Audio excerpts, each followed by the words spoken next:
제가 처음 합격증을 받았을 때 3년 동안 고생했던 게 한 번에 싹 날아가는 그런 기분이었고요. 살면서 이렇게 큰 성취감을 느낀 건 대학교 합격증을 받은 그 순간이었던 것 같습니다.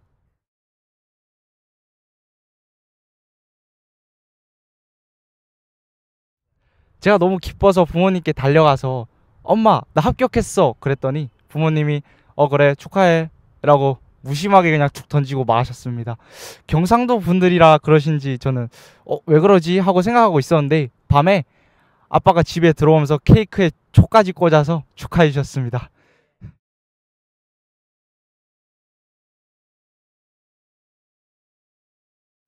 시연아, 그렇게 가고 싶어 하더니 드디어 갔네. 축하한다.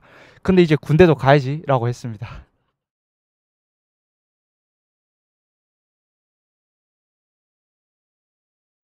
공부하면서 가장 힘들었던 건 제가 열심히 성적을 높이기 위해서 열심히 했지만 그 노력만큼의 결과가 나오지 않았을 때 그때가 가장 힘들었던 것 같아요.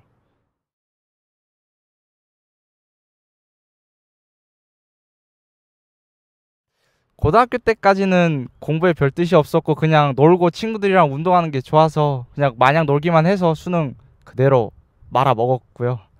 재수 때는 뭔가 자존심 상한다. 나도 대학 갈 수 있을 것 같은데 라고 열심히 해서 수능도 나름 열심히 쳐서 잘 받고 대학교에 합격증도 2장 받았지만 만족 못하겠다. 고려대 가고 싶다. 한 번 더 해야겠다 해서 삼수를 결심하게 돼서 부모님한테 가서 그 삼수를 다짐했다고 공부하기 시켜달라고 해서 삼수를 해서 이 자리까지 오게 되었던 것 같습니다.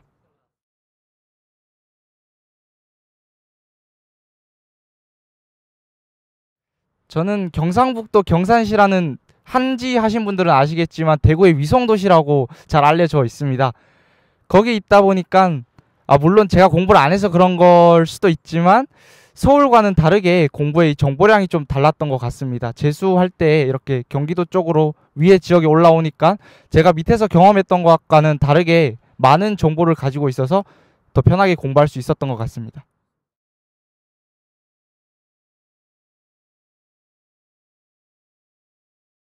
국어 공부는 제가 생각하기로는 열심히 많이 하면 성적이 잘 오르는 것 같습니다.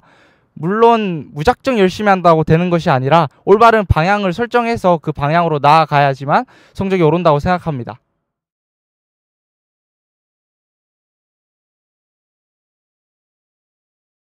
비문학이나 문학은 잘 모르겠지만 화작문은 양치기 하는 게 가장 좋다고 생각합니다. 쉬는 시간마다 나가기 전에 그냥 한 지문 두 지문 풀다 보면 이렇게 1년 2년이 쌓이다 보면 엄청난 양이 돼서 수능 때 보는 화작문이 그냥 쓱 지나가는 느낌으로 지나가더라고요.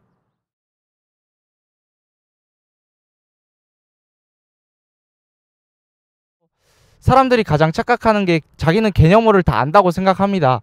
개념어를 문학에서 나타내는 것은 사전적 의미뿐만 아니라 그 작품 속에서 어떤 게 그 개념어인지 매칭할 수 있어야 되는데 그것은 끊임없이 기출 작품을 확인하면서 매칭을 해야만 개념어를 파악할 수 있습니다. 문학을 잘하기 위해서는 개념어를 확실히 알고 가야 된다고 생각합니다.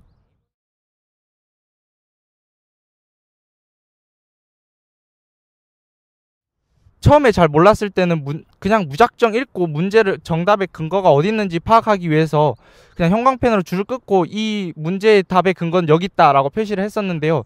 국어가 무엇인지 깨닫고 난 이후에는 문제를 보기보다는 지문을 조금 더 중점으로 두고 지문을 분석하는데 힘을 쏟았습니다.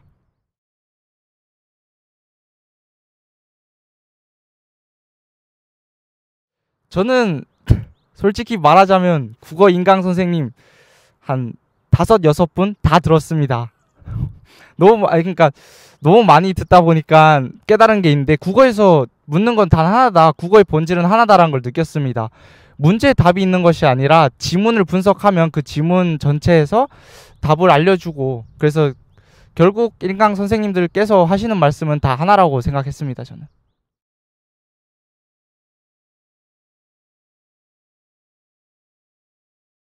수학에서 가장 중요한 꿀팁은 기본적인 공식을 외우고 원리를 파악하는 것이 중요하다고 생각합니다. 어려운 3점이나 쉬운 4점을 맞추기 위해서는 당연히 필요한 것이고, 가장 킬러라는 문제인 21번이나 29번, 30번 이것을 맞추기 위해서는 그 기본적인 원리를 알고 있어야 그것을 응용하여 조금 더 어려운 문제를 풀 수 있기 때문에 기본적인 원리들을 파악하는 것이 수학에 있어서 가장 중요한 꿀팁이라고 생각합니다. 저는 현역 때까지는 잘 못했지만 재수 때부터 삼수 때까지는 1등급을 놓쳐본 적이 없습니다.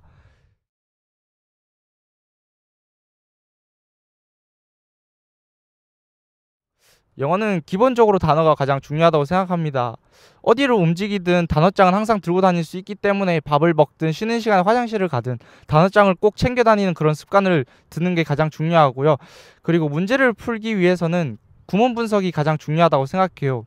그 구문 분석을 통해서 이 문장은 어떻게 이루어졌는지 파악하게 되면 지문 전체 속에서 한 문장 한 문장 하게 되면 어떤 그 해석이 되는지 알기 때문에, 그렇게 지문이 해석이 된다면 정답은 자연스레 손을 들고 있다고 저는 생각합니다.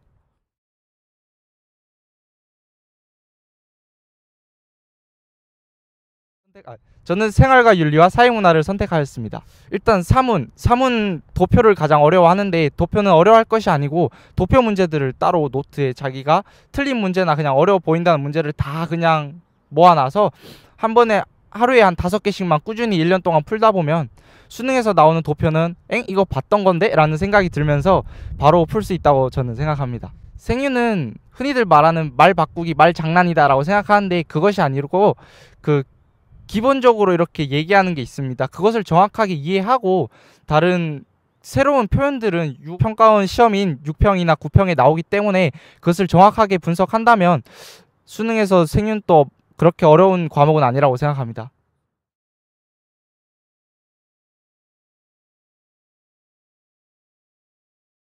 저는 한국사 공부를 평소에 전혀 하지 않았습니다. 하지만 그 특강이란 게 있습니다. 수능 전에 5일간의 특강. 물론 저는 그 5일도 듣지 못했습니다.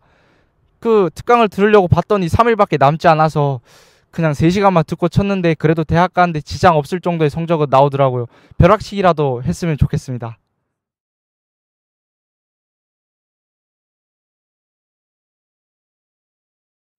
제가 운동할 때 힘들었던 점은 아직 부족한데 내가 더 해야 될 것 같은데 몸이 아프다거나 감기가 걸렸거나 근육통이 왔다. 그러면 그때가 너무 화가 나고 짜증이 났던 그런 순간이었던 것 같습니다.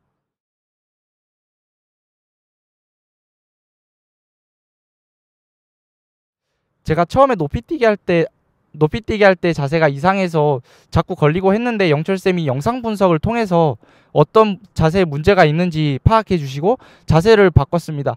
그랬더니 제 기록이 거의 만점에 가까워지면서 편안하게 고려대에 합격할 수 있었습니다.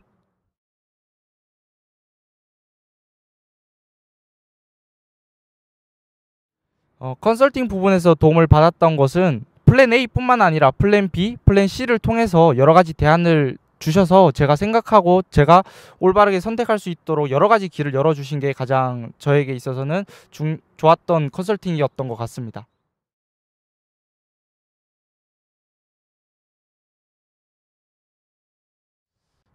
미래의 고려대학교를 꿈꾸는 친구들이 있다면, 체육교육과를 꿈꾸고 있다면, 체육교육과를 오기 위해서 운동이 중요한 건 당연합니다. 하지만 운동만 한다고 해서 이 고려대학교의 체육교육과로 올 수 있는 건 아니라고 생각합니다.